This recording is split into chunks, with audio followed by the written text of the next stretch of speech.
Hi, I'm Rick Anthony, and welcome to the Someone You Should Know podcast, the podcast that focuses on musicians, authors, and interesting people. We like to say we're making a difference one artist at a time. So sit back, have a cold one, and get ready to meet someone you should know. Regardless of where you lived, if you were listening to your AM radio at night during the 70s or early 80s, you know this legendary broadcaster, because at night, his fun, entertaining radio show would blast from 50,000 watt WLS in Chicago to 38 states in many countries. The legend at the helm is my guest today on the podcast, and his middle name truly is Records. Will you please welcome John Records Landecker? Thank you. And don't be surprised if you hear a dog. That's every once in a while. If you see a cat running across the screen, too. We've got the same thing over here, John. This is called CatGotYourTongueStudios, by the way. John, I remember in the 2008 WLS Rewind, you told the story of your mom's maiden name being Records. Would you do me a favor and just relate to my audience the fact that you truly have a middle name, Records? Well, I was born with that name. You alluded to it right there. It was my mother's maiden name. Her name was Marjorie Victoria Records, and that's the beginning, the middle, and the end of it. I was born with that name, John Records Landecker. I still have it to this very day, and I was in college working in radio and had worked a bit in high school in my hometown of Ann Arbor, Michigan. And I was filling out a form of some kind for the university that I was attending. And I just looked at it and it just popped out at me. Hey, look at that. Records is my middle name. What do you know about that? I think I'm going to use that on the air. Either that or as an actuary, right? Right. And I'll say, Records truly is my middle name, and everybody will go, ha, ha, ha, ha, and then they'll find out it's true, and that'll be the end of it. Wow, that is amazing. It's never ended. Never ended to this very day. I can't believe it. No one, well, of course, many people do realize now that it is my actual middle name. It has nothing to do with the fact that I happen to be in broadcasting. It just turned out to be a great coincidence. But it's still around. People still ask. It's one of the first questions when somebody meets me, and I've never met them for the first time, and they know my history in radio. My grandfather was William J. Records. He had a farm down in Hopewell, Indiana, which was outside of Franklin, and that's south of Indianapolis, and that's it. And it's been with me ever since. Very good. Very good. Your humble beginnings, you say you grew up in Ann Arbor, Michigan. Where was your first real radio gig? Well, the first real radio gig would be at a station, I don't even know if it's there anymore. It was WOIA FM Ann Arbor, WOIB AM Saline. And it was out of a little radio station that was across the street from a dairy farm between Ann Arbor, Michigan and Saline, Michigan. I mean, that's the first radio station I ever got any money from. There you go. The first professional paid radio station. Yeah. Well, it wasn't very much. Yeah. I mean, I think it was $1.15 an hour at the time. Yeah. And the only regular show I ever had there was a top 40 rock and roll show that was on from 9 until noon on Saturday mornings. And I inherited that from a guy named Tom O'Brien, who went on to become a lawyer and a judge. And I took that 9 to noon slot on Saturdays when I was in high school as a senior. Wow. Man, when I was a senior, I think I was imitating you in my room as far as that goes. I swear, John, I know you've got a million people say this, but you're one of the reasons why I got into radio. And I just really and truly am just so blessed to be, raised here in Northwest Indiana and within earshot of Chicago and all the great talent that was at WLS back in the 70s. You went there in 72. And right. If you don't mind, I'd like to talk about some of the origins of some of the great elements of your show. First, sure. Can't I Get a Witness Snooze? that, I think, was a wonderful, wonderful bit. It was well before Saturday night's Weekend Update and everything like that. It is. No, it wasn't. It wasn't. No, that was, if I remember correctly, Saturday Night Live was doing a Weekend Update. Yeah. Or whatever they called it at the time. Yeah. And I had never seen anything quite like that, and thought, well, that would be something that I could rip off, quite frankly. Mm-hmm. But what was I going to call it? And there was a record at the time. There was a hit during the 60s called Can I Get a Witness by Marvin Gaye. And Channel 7 in Chicago was Eyewitness News. And I put that together, and Can I Get a Witness News was what came out. And there was a legendary broadcaster named Paul Harvey. Of course. Who would separate his stories by saying page 1, page 2. And I used that and ripped a piece of paper on the air. And it was just a meeting of various elements. But it was done because of what Saturday Night Live was. So it was, Saturday Night was. So you didn't do that before 75. When did you start that? I couldn't tell you the exact date. Somewhere in there. And it wasn't right when I got there at LS. Yeah. None of these things happened initially at LS. Mm-hmm. But in the course of a couple of years, I developed some ideas that went on the air. And another one of those elements was Americana Panorama, which I absolutely loved. The low blow to the groan, or whatever.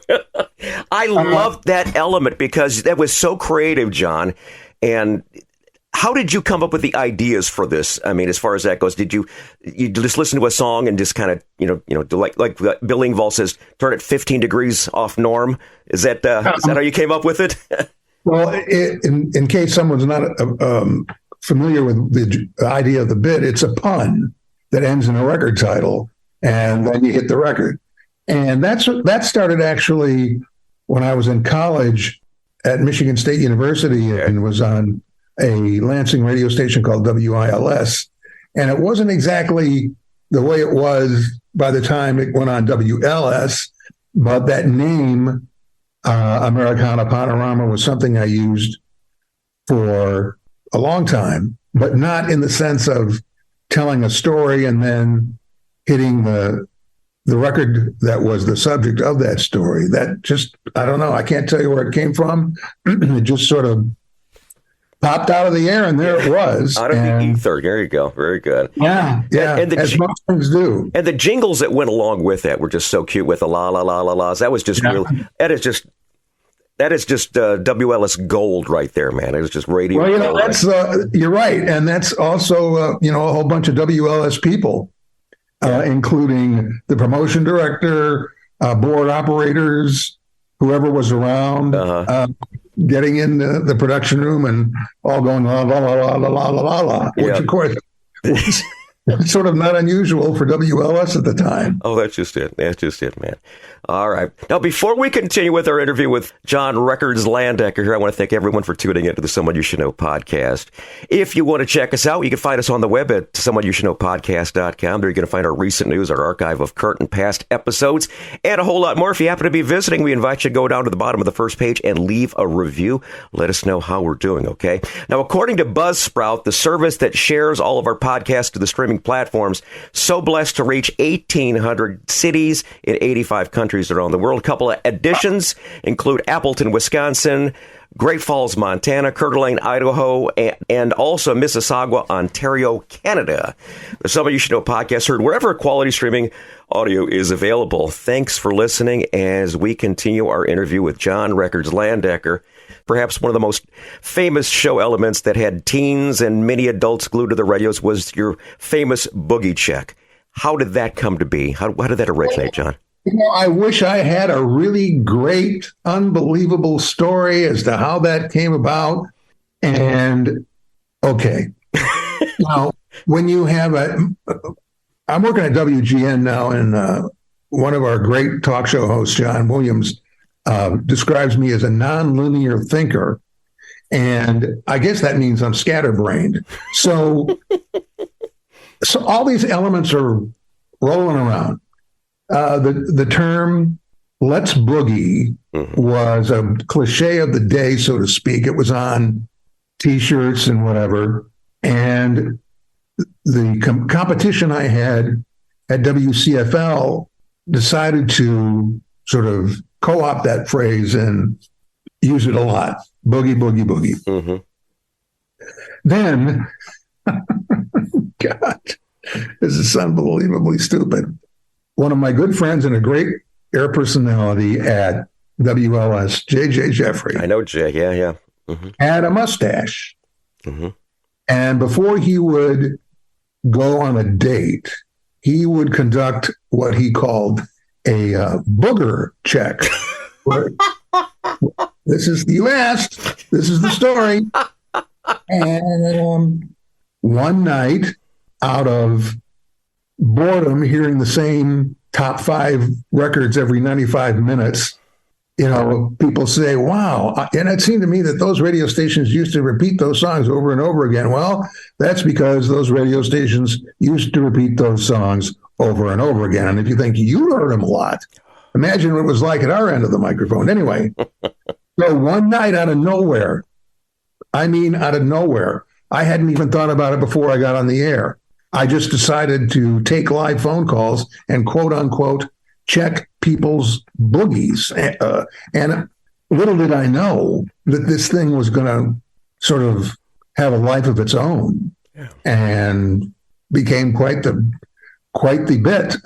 If people don't know what that is, it was very simply taking live phone calls on the air from basically a teen audience at a very rapid pace. And needless to say, at that time, certainly on top 40 rock stations, no one ever took any phone calls live. And if they did use a phone call, it was recorded usually, and it was basically a request or a dedication. This was something completely different. It was spontaneous, back and forth. And as I said, something of this nature had never been done before on top 40 radio. Mm-hmm. And it went over like it was gangbusters. It was just crazy how popular it became. I think a lot of stations were trying to imitate that, but there was nothing like the original here in Chicago because it was 50,000 watts. It was heard all over the place. But 38 countries, is that what the super cume was or something like that? Whatever you want. Say whatever you want. It's fine. I don't Now, you just mentioned a few minutes ago the fact that you had to play songs over and over and over again. And one of those songs in 1977 was a song that was released, and despite being hated by every radio personality that I know of, it managed to top the charts for a sickening number of weeks, wound up being the number one song of 1977. It was Debbie Boone's You Light Up My Life. Right. You were forced to play it on WLS. However, you managed to work a little bit around the rules of playing that song. Once. Could you tell my audience about the installment plan? Of course we played the song. We played all the hits. And I really didn't object to the song just as a song, but I was the night jock, and I was supposed to be the teen jock, and I was going to be the rock and roll jock. And this song just did not fit that parameters or that image, if you will. Yet we still had to play it. And so, first of all, let me back up a minute. Okay, go. All of this is a credit to the program director named John Guerin. John Guerin, yep. Who allowed all these things on the air, and I never asked permission for any of them. I didn't ask permission for Americana Panorama. I didn't ask permission for Can I Get a Witness News. I didn't ask permission for Boogie Check. And once they were on, he liked them. And for this Boogie Check to be on live, taking up space from the music, no one, as I said, this is about the third time I've said it. Yeah, no one had done it before, but he understood what was happening, and he hired air personalities to be air personalities. And over my career, I think I've come to the conclusion that there were basically two kinds of programmers. One who wanted the radio station to be a reflection of what they thought and what they wanted to do, and the others who realized that they were hiring talent to be talent. And of course, there was a format, but within that format, there was a lot of wiggle room. So that's where all that stuff came from. And I just want to say one more thing about Boogie Check. I've had many people say to me, well, that must have been recorded and edited. And it never was. It was always live. And one more thing, I think the initial reason that it was so popular is because there was no delay system. Yes. Because nobody had ever done anything like this. So guess what? Some kid got on the air one night and said the big F, and there was absolutely nothing I could do about it. And the FCC at the time said something some blanket statement along the lines of, you have to try it the best as you can to keep these off the air. Well, once they're on the air, they're on the air. And once that went on the air, the social network, if you will, of high school students in the greater Chicagoland area went crazy. And hey, they said the big F on WLS last night. Can you believe it? And so the station had to devise a delay system because it didn't have one. Yep. And now it's all done digitally and it's no big deal. But then, I don't want to get too technical here. It was done through a tape loop. It was a cart, yeah.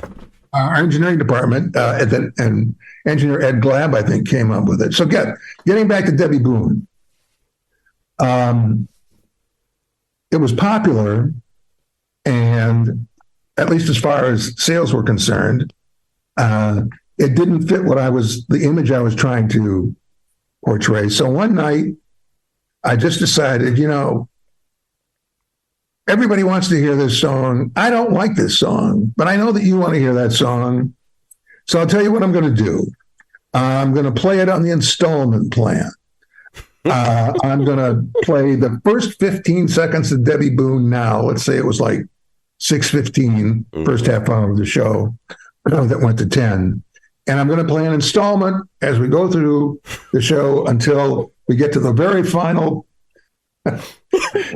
few minutes of the show, and then you'll hear the end of Debbie Boone. Well, like I said, I didn't clear this with anyone. And in the middle of my explanation of what was happening, John Guerin, the program director, came into the studio. And I had the engineers turn on a microphone that was right in front of him.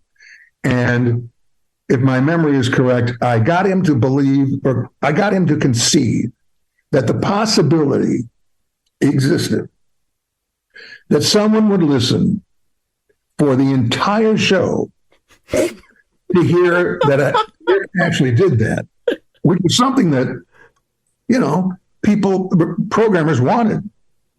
Time spent listening, I believe there's an actual category. And that was the only time I did it. I mean, once you do it, it's over. And I think I still played Debbie Boone after that, but I had my statement, so to speak. That's radio gold. That is absolute brilliance, in my opinion. That is just amazing. Well, that is sheer radio brilliance right there. I loved it. I love the idea of it. It's just so cool.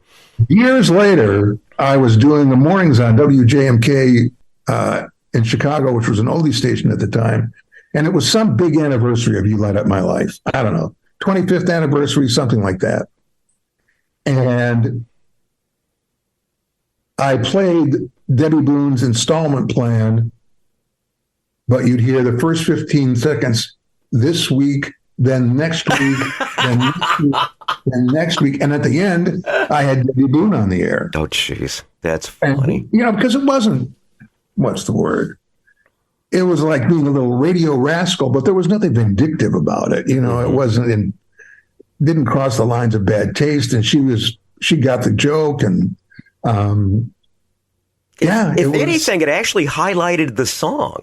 When you think about it, I mean, I love that idea. The thing is, back in the day, kids like me, 16, 17-year-olds, we're listening to LS, and we got our little tape recorders, and we're trying to record these songs. Could you imagine someone who wanted Debbie Boone's You Light Up My Life, had to listen to all 4 hours of your show to get the song?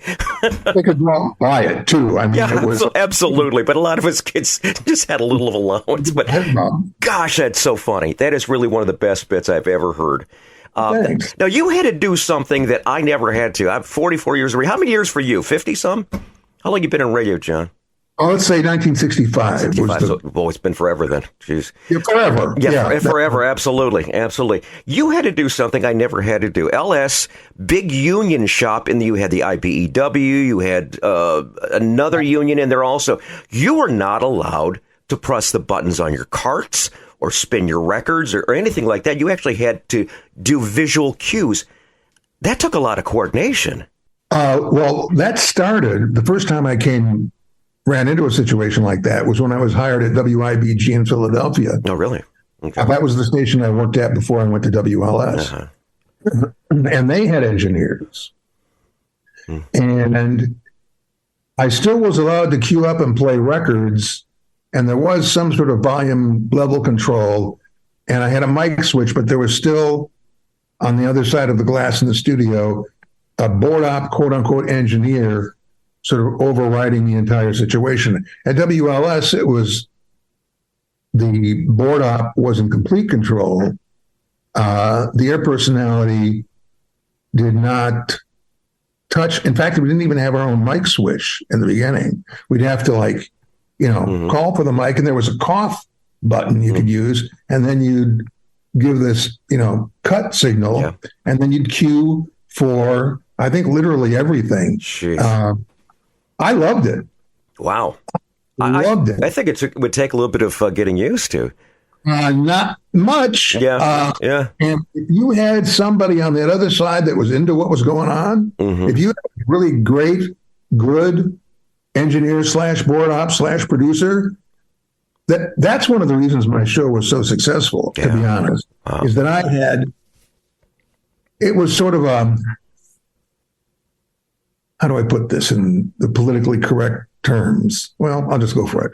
So we're in the mid-'70s, and you have the realization that perhaps some minorities and the female gender is not represented to the extent that it should be in hiring.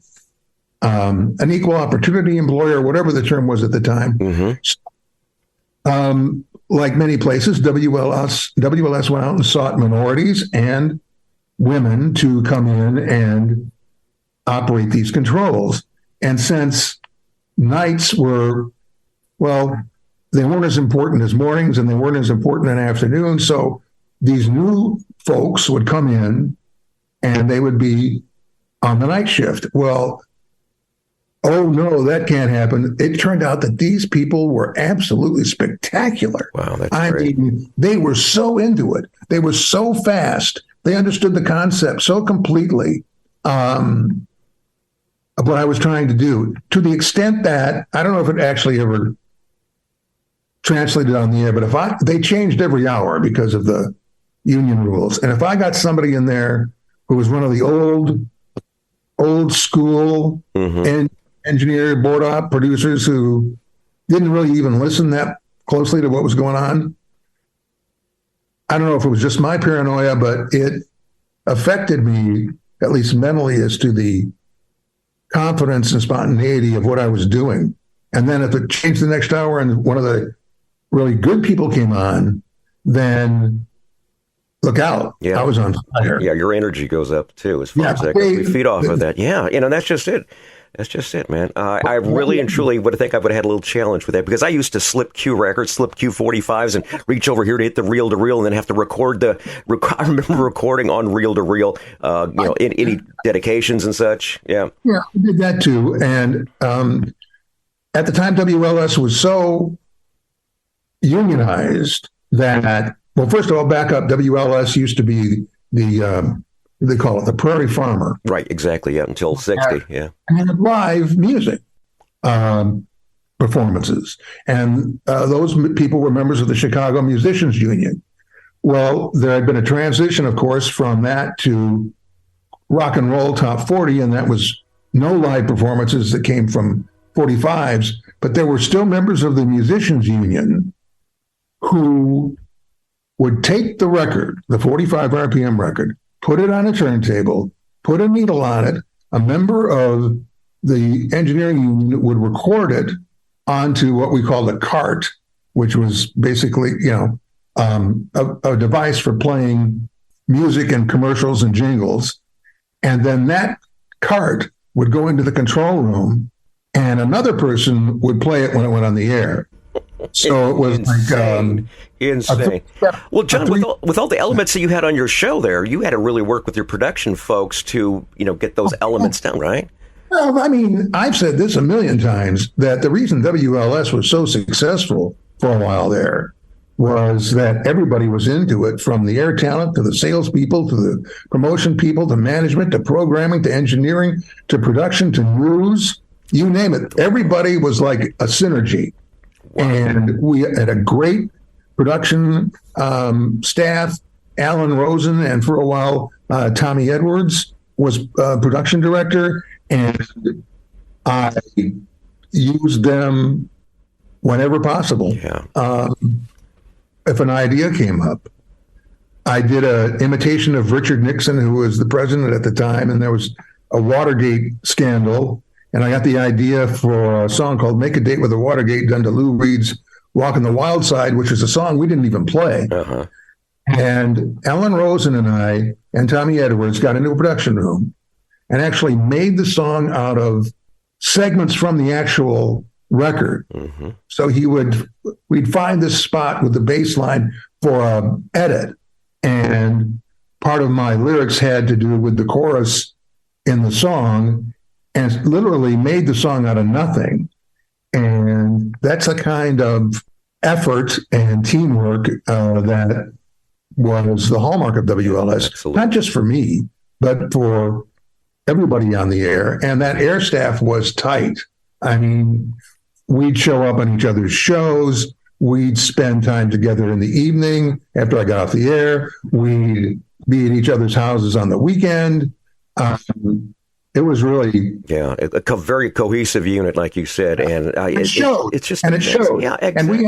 And we had an expression that the radio station was there as a tool for our amusement, and if we were there just to entertain each other. Yeah. And with that translated over the airwaves to people like, gosh, these folks are having just a fantastic time. Mm-hmm. That's because we were.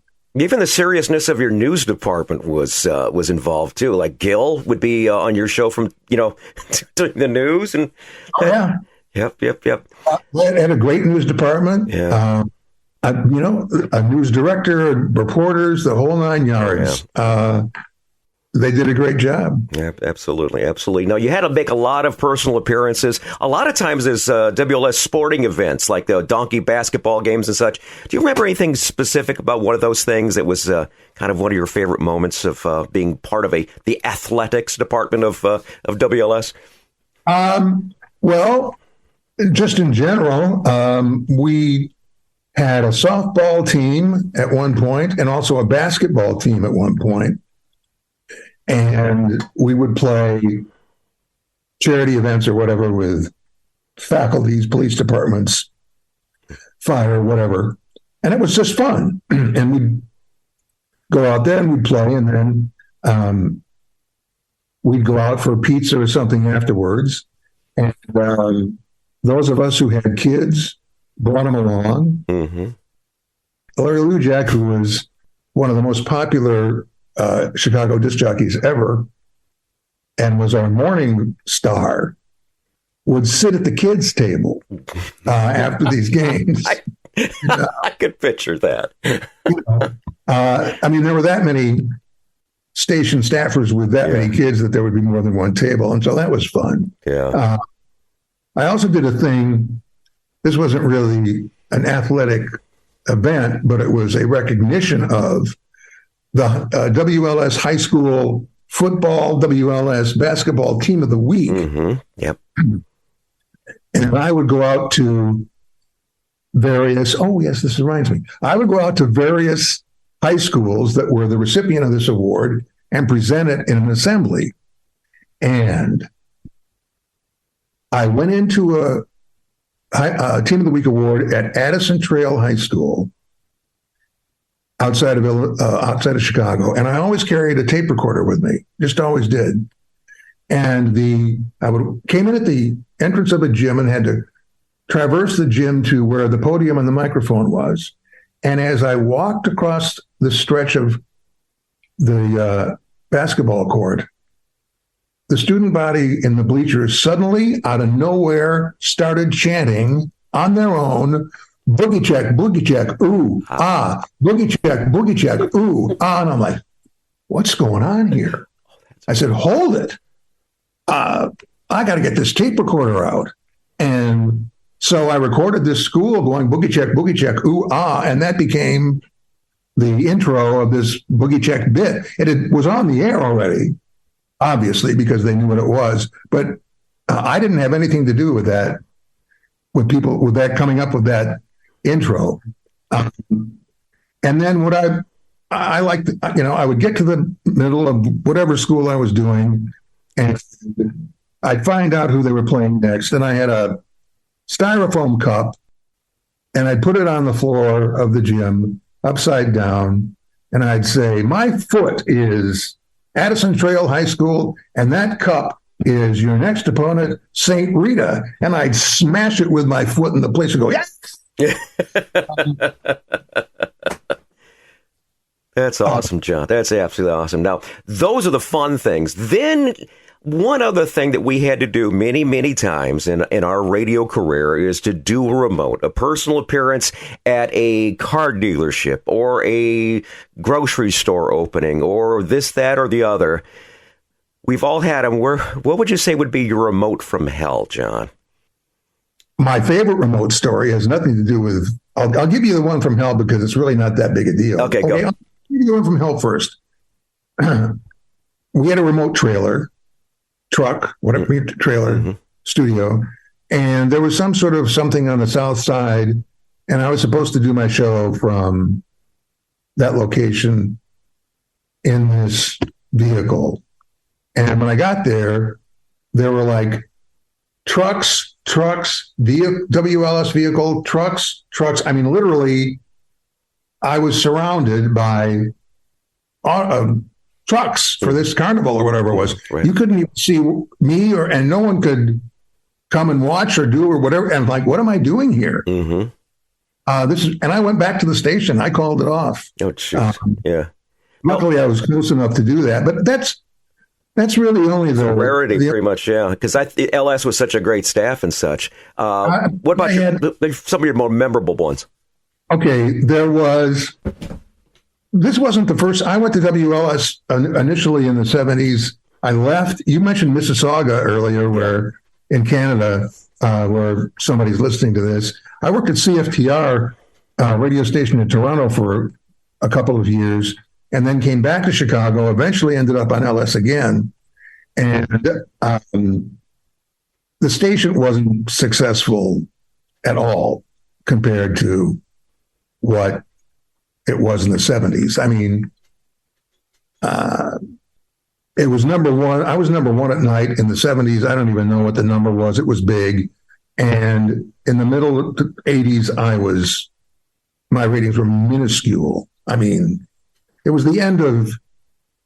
getting to the end of AM radio being, well, actually, it was the end of AM radio being a music format. LS replaced us with the talk format at that time. But anyway, it still had its moments. And I was doing a remote from some county fair, and Madonna was appearing at Soldier Field. And Steve Dale, who was now a highly reputable authority on animal behavior and has a regular slot on WGN and has for years, and was an intern at the time at WLS. And he was at the Soldier Field concert of Madonna. So at the remote, I had a wireless microphone. I could walk around.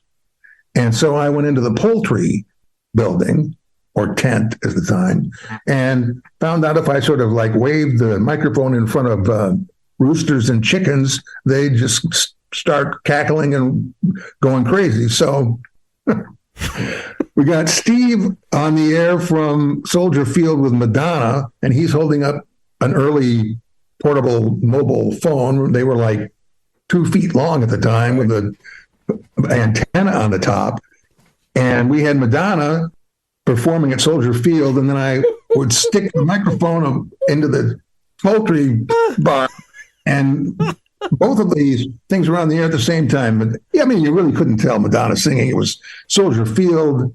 A lot of screaming, Screaming into a lot of echo, It was just the idea, and then that was mixed in with the sounds of chickens from the fair. And the thing I liked about remotes was that it was always, you could find something completely unique.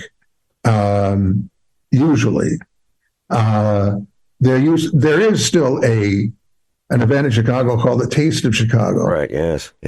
And it's pretty much a tourist attraction now. It's big, but if you're from Chicago now, you probably usually don't go to the Taste of Chicago. But in the beginning, okay, everybody went. Oh yeah. And there were massive crowds of people. I mean, I was in a remote vehicle. There was like a paved path, sidewalk, a large one, wide, hundreds, thousands of people going back and forth. And there was a beer tent, a beer distributor on the other side.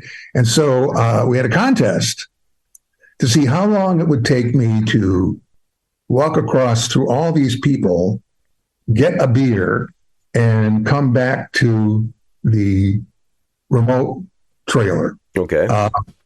That's all it was. Mm-hmm. And if you were listening, it was different because I had a mic and I'm walking in this crowd and, trying to make my way through. And so I tried to find, it didn't work all the time, but I tried to find something interesting. Yeah. Something that wouldn't be available in the studio, Mm-hmm. Eventually I got tired of the remotes, I got to admit. Yeah. Especially if you've got plans for the weekend and all of a sudden it's like, hey, listen, such and such dealership wants you to broadcast from 2 to 7 in the middle of your weekend, or something like that. Right. Yeah, those can get a little old and such, but but most I love the people who'd show up these remotes and say, hey, listen, I listen to your station, I listen to you, blah blah blah. I worked with he has passed away recently, but a true WLS Chicago radio legend named Dick Biondi. Oh, yeah. And I even said this on the air. I think Dick Biondi has done a remote at every automobile dealership in the greater Chicagoland area at one time or another. Yeah. Loved it. He loved it. So, I mean, remotes could go a lot of different ways. Yeah. They could be successful. They could also be a pain in the butt. They could also have nobody show up. Yeah. That's always great. But at least they were part of the approach the station had to sales, number one, because you'd be somewhere for a client, and two, making a in-person connection with your listeners. Yeah. So I really didn't mind it. And there were some really fantastic ones when Great America opened for the first time, Marriott's Great America at the time in the 70s, in north of Chicago. I did a number of shows from what they called Hometown Square. And LS would do a promotion like, if you have a wrapper, a candy bar wrapper from such and such a candy bar, we'll let you in free. And the place was jammed. Yeah. And LS actually took the entire station out there. We flew out in helicopters. Jeez. And they brought a control board, all the carts, an engineer, the whole 9 yards. And that was huge. I mean, that was really a big deal. Wow. But that was an anomaly. I mean, never, not before or ever after, had I participated in anything of that size. That's really cool. Really, really cool. I remember that back in the 80s. I remember them doing that. The last time I remember was like 82 or so, but they might have been doing it past that. But hey, I want to talk about your book, Records Truly Is My Middle Name, from Eckert's Press. You've also got the CD still available too, John? I don't know. What I'll do is I'll put a link down in the show notes. I want you to go ahead and check that out if you'd like to get a copy of that and help John on his retirement eventually someday. Records Truly is My Middle Name is a book. Came out in 2013 or something like that, John? When did it come out? Something like that, yeah. And I got a copy of it too. I got a copy of yours and Tommy's book and Lou Jack's book and Jack Brickhouse's book. All the great Chicago broadcasters have got a book of some sort. Yeah. Broadcasters will come and go, but a book stays there forever. There you go. And these days too, it's on Amazon and a variety of other places too. Yeah. John, how about links to your socials so people can stay in touch with you? I know you're on GN. Mondays, Tuesdays, Wednesdays, and Thursdays, except if there's a Blackhawks game from 7 to 10. That is 7:20 a.m. WGN. And how about your socials, John? What's the best way to reach you or follow you? I don't really do a lot of that, to be honest with you. I'm on Facebook, and I have, a Twitter account, and I have a Instagram and all that kind of stuff, but I don't really use it that often. I don't got the time for that. Yeah. I mean, it's I'm too busy trying to figure out what the hell I'm going to do on the radio. Yeah, he got to walk his dog, for crying out loud. I got a wife. I don't live it on Twitter, formerly known as X or X, formerly Twitter, whatever the heck it's called. I understand the use of it in today's world. If I was somebody coming into media now, I'd be all over it. Oh, yeah. I mean, I'd be all over it. But I do, as I said, I do understand its power in today's world. I mean, it's gigantic. But, I'm very content, feel blessed and unbelievably lucky to be on WGN. I didn't apply for this job. I mean, there were times in the past that I attempted to get on WGN and it didn't work out for one reason or another. And the station was sold from, if I got this right, from Tribune Broadcasting to Nexstar Media. And Nexstar Media owns, I don't know how many hundreds of television stations across the country, but only owns one radio station, if you can imagine that. Yeah, that's weird. Yeah. I don't know if people realize that radio stations today, a lot of them are all in clusters. They're owned by big corporations. They don't get any attention. There's bureaucracy. None of that exists at WGN. We're the only radio station in this company, and they love this radio station. And out of the clear blue sky, I got a call. Say, would you be interested in being on WGN? I said, yeah, I'd be very interested. And it was in the middle of COVID, too. Yeah. So my daughter to this day says, Dad, you got hired during COVID. Who does that? And I worked remotely to begin with.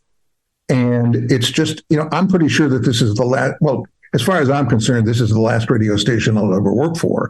And I think that's fantastic, at least as far as my opinion, to have this as the one of the bookends, if you will, ending up at WGN. Absolutely. Because it really is a great place to work and the people are fantastic. Very good. John, I want to thank you so much for taking the time because this is normally the time you're actually just easing into your day. Here you're doing a podcast with me this morning. I know you got to work tonight. God bless you, man. Thank you for taking the time to do this.